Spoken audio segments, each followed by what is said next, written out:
Welcome to Beyond the Press Release, a production of Gore column in which we speak to small cap executives after they put out important news. For those of you out there who are small cap investors who believe in the future of the plant-based foods movement and the size of the market that we're going towards, then you're going to love this interview with Connie Marple. She's the founder and CEO at Boosh Plant-Based Brands, trades in Canada, Veggie, VEGI, gotta love that, in the US, VGGIF. What makes this company different? Look, the Super Bowl just went by. March Madness is almost upon us. NHL and NBA playoffs are coming. So most guys out there, maybe some of the girls will be thinking, wouldn't it be great if my favorite comfort foods I'm going to be eating all this time could only be healthier? Well, then meet Boosh, because they're an award-winning plant-based comfort food company whose products include, listen to these, mac and cheese and peas, veggie bolognese with Beyond Meat, Shepherd's pie, and other heat and eat delicious comfort foods, 100% plant-based, GMO, and gluten-free. Now that's the product side. Let's talk about the side of the master shareholders. Q3 revenue, $525,000, up 518%. 9 months ended December 31st, just under $2.7 million revenue, up astronomical 1,160%. So you can tell they're executing. They're not just talking the talk, they're walking the walk. Connie, welcome back to Agoracom. Thank you. Nice to see you, George. Nice to see you and nice to see your numbers. I read them off here, but I'm going to take an excerpt from one of your quotes that's even better, where you say, we continue to scale production to meet our consistent POs, purchase orders, of approximately $800,000 a month. What do you attribute the flood of those purchase orders to? What are you guys doing that everybody else isn't? Okay, so the main reason we have those pent-up demand for our products is through the acquisition of Beanfields, which we did in February of last year. Right. And that company has been around since 2010. They make the most delicious bean based chips that are super delicious, like a Doritos. They eat like a Doritos, but they're better for you. So even though we're plant-based and we're in that category, we also have this salty snack category, which is exploding all over the planet. Really, everybody wants their chips and they want to feel good after they eat them. So most of the volume that we're seeing is from that. Boosh continues to chug along and grow, but our primary asset is Beanfields, and that's where we're focusing most of our energy. And that makes sense, because that's the one that you can't find substitutes for. Like in the meal side, I can eat a chicken breast and get a pretty good healthy meal. But on the category you're talking about, it's the playoff. We're watching the Oscars this weekend, whatever it is. Yeah. And we're eating the stuff they're not supposed to be eating. So if I can get these Beanfield chip products, that's the ticket right there. And then you go on to say part two. Once we're able to meet that production level, we have numerous more retailers waiting for product, and expect to cross the $1 million monthly sales mark in the coming month. What kind of retailers are you at right now, and what kind of retailers are you expecting to come on once you've got your production capabilities up where you want to be? Okay, so in the US, we have mostly the natural channel, all the big ones, Whole Foods, Sprouts, a lot of independents, and then also the regular grocers like Safeway. So a lot of accounts, up to 7,000 or so doors throughout North America. In Canada, we have the big guys like Loblaws and Sobeys, and again, some of the natural channels. Right. So that's just to meet that current demand. The company, before we purchased them and before sort of pre-pandemic, was doing 15 million US in sales. And they always focused their energy on top line revenue. So that was great. They built the brand, they got it in all those doors, but unfortunately, they made some mistakes along the way, especially during COVID. They expanded their offerings instead of maybe shrinking down to their top SKUs. So they spent a lot of money. And we ended up being able to buy them when they were going through a friendly foreclosure. So we've done all the work on the back end and tightening it all up. Now we're really ready to rock. And we've got a whole bunch of customers outside of these ones. We're going after hospitality. We're going after big box. I mean, there's just a ton of opportunities out there once we're caught up. So we feel pretty confident we'll be able to do that. And it's unfortunate that they had to go through that. Nobody wishes that upon anybody, but growth mismanagement steps is your benefit at the end of the day. So fair to say, because you've seen A, the potential on the Beanfield side, and B, the pitfalls, you're gonna be able to get the best of both worlds, where you're gonna be able to get all the potential out of it more, avoiding those pitfalls. You're gonna keep the product lines and the SKUs kind of tight, I guess. Yeah, we've done that already. We cut them back. They had about 16 SKUs, and we've cut back to the top sellers of 7. We can reintroduce some of those flavors later, but a lot of them are kind of redundant anyway. Jalapeno, jalapeno nacho, jalapeno lime, you know what I mean? So we keep it tight, and our top sellers. And it's amazing how much money you save when you do that. You don't have so much cash tied up in packaging, especially when you're doing that kind of volume. So as well as sourcing new suppliers, whether it's packaging, cutting out a huge, tremendous amount of overhead, streamlining our logistics. So all this hard work has been put in over the last 9 months or so, and we're really excited to get up to the levels and then surpass them, so we can really show some great profit. Well, I think you're dead on with that, Connie, because the other day, that salty snack category, when everyone gets together and the bowls come out, there's only 2 or 3 or 4 that people kind of look for, right? No one's looking for the, can you give the jalapeno Greek feta with a touch of, this and that. They give you the staples because we're watching the game or the event. I think you're genius by doing that. Now, you need to capitalize. So you're out there. Talk to us about how you're looking to to raise the funds, what kind of vehicles you're going to be using. And maybe ballpark, I know I can't pin it down to an exact date, but ballpark maybe when you think you might have the capital ready to get up to those production levels. Yeah, so we've done a small private placement, and we've got some sort of vendor financing arrangements that we're working on, and line of credit. And so we're sort of piecing it together to get to our next phase. In the future, once things keep amping up, we'll be looking probably to raise more capital later on publicly, I should say.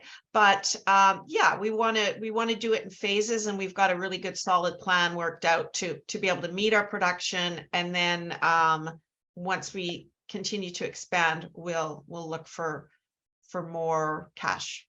And hats off to you. I like the way you are staging that out, as opposed to just trying to, what's the famous saying? How do you eat an elephant one bite at a time? And that's well, exactly. As opposed to you just trying to devour the whole thing. What's the macro? Let's zoom out a little bit. What's the macro picture for plant-based? What do you see in consumer trends? Was it a fad for a while? People go back to old habits, or is plant-based here to stay? And what do you see for the macro picture that you're going to be building your business into over the next 2, 3, 5 years? Yeah. So I think what happened in the early stages was people were overly enthusiastic about some of the bigger public companies out there, and watching their performance, and thought that, wow, people are going to just adopt change quickly. And so that's why things kind of went awry a little bit, overspending, etc. We do see a huge market for plant-based. It's not going to happen overnight, though. People are, even in the past year, we've noticed each and every month we increase. And I know other people in the industry I keep in touch with are seeing the same results. But, how long have people been eating meat? They're not going to stop anytime soon, and not necessarily anyone ever will. But small changes make huge advances in the industry and the sector. And if we're all just eating some plant-based meals and less meat, that's the key. So the plant-based movement is just starting. It's not a trend. It's definitely here to stay. And more people will start to adopt those changes and feel better for it. Do you find that adoption will take place in the younger generations, Gen Z, millennials, or in our generation, for example, who might be looking to start eating even healthier now? Where do you see that growth come from, or is it across the board? It is across the board. When you go to when we have our consumer shows, we're surprised how the demographic is every age, every culture. It's really surprising. Certainly the younger generations are driving it. but you're right. People in the over 50, et cetera, category looking, or sort of demographic, I should say, looking to feel better and live longer. And it's proven that the more plants we eat. I mean, we just know we have to do that. If you're eating red meat, fine, but you shouldn't be eating it every day. And certainly throwing some good plant-based meals in there are just going to make you feel better. So for everyone watching at home, just shifting to that side a little bit, you got home delivery going in Canada, the US, and you're expanding that in the US. Where should they go to right now at home once they watch this interview in order to shop, take a look at your brands and order, so they get their first orders in and start trying it out? Yeah, well, booshfood.com and or Beanfields.com are both where we go to order. So we're just relaunching all of our online services throughout North America. We've got an incredible team that we're working with that have taken our whole program, and they have distribution centers all across North America. It's difficult to deliver frozen food, of course, highly expensive through a third party. So we're lucky to have formed a partnership with these guys, and we're going to be able to deliver anywhere in North America, all our products. Yeah, I just love how you've got the home delivery, but then in the US, you've got the Whole Foods, the Sprouts, you've got Amazon. I see them on the list. And in Canada, Whole Foods, Sobeys, Loblaws. I mean, it's just a matter of time. I think, correct me if I'm wrong, but it seems like now that you're in all those big names, more and more drive-by traffic now is what you're going to be exposed to. I mean, when I mean drive-by, I mean people with their cards saying, hey, there's a plant-based salty snack or a plant-based frozen food there. Maybe I should try this out. So I would think that's going to be a big catalyst where you don't have to fight. I mean, you're always going to fight, but you almost don't have to fight as hard uphill to get in front of George's eyes. Yeah, true. Everybody that's in this industry knows you got to hustle all the time. Even when you have a broker, distributor, you still got to be out selling, doing demos, doing sampling. So, we went through a long period where you weren't able to do that during COVID, of course. And now the stores are opening up, and people, once they try the product, they're like, wow, I'd eat that. That's good stuff. So flavor is super important. We try to make everything full of flavor, bold. The chips are, and as are our meals as well. And we have a new product on the Boosh side, which is a shelf-stable mac and cheese. So it's similar to a Kraft dinner. We purchased the cheese powder, which is vegan and gluten-free, early on when we first went public. And we sort of revamped it a little. And now we've got this incredible product. It's nacho cheese or better cheddar. And it's super healthy, but you're eating what seems like Kraft dinner, right? So it's good. I'll tell you something, Connie. Next time we do one of these interviews, you and I should both be snacking. So where we're talking, be snacking, because I'm hungry right now. Just listen to you. And my mind wandered there for a second, like, that would be pretty good for lunch, actually, if I had that. So maybe what we could do on the next one is actually just eat, just eat a little bit, eat, as the saying goes, eat some of your own home cooking, right? Exactly. Yeah, we could dine together from afar for sure. Oh, well, I'll put up a nice candle right here, right? So, you can put up a candle on your side, it'll be a candle at lunch. Last question for you. I'm going to put you on the spot because we all love our babies equally, but Connie, you're the CEO. Give us a little insight. Which are your favorites in the lineup at Boosh and Beanfield? Which what are your one favorite on each side of those that the rest of us should make? So in Beanfields, there's quite a range, but I love the salt and vinegar white bean chip. They're like super vinegary and salty, and the white bean chip is very unique. It's kind of got it's crunchy, good mouthfeel, and then you get that hit of vinegar, which I love that. So for sure there.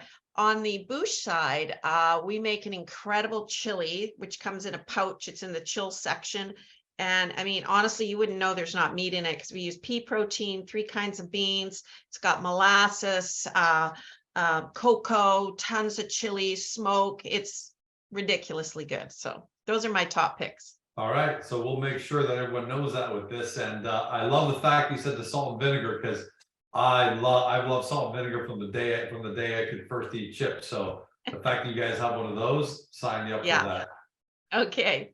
Last word to you, Connie, because it's been a while since you've had a chance to speak to your shareholders. What do you want to tell them to look out for? You know, we're almost done Q1. We're kind of near the end of Q1. What should they be looking out for in Q2, Q3, and the rest of the year? I mean, not that you're not going to be back, but what's something we should all be looking forward to in the coming quarters?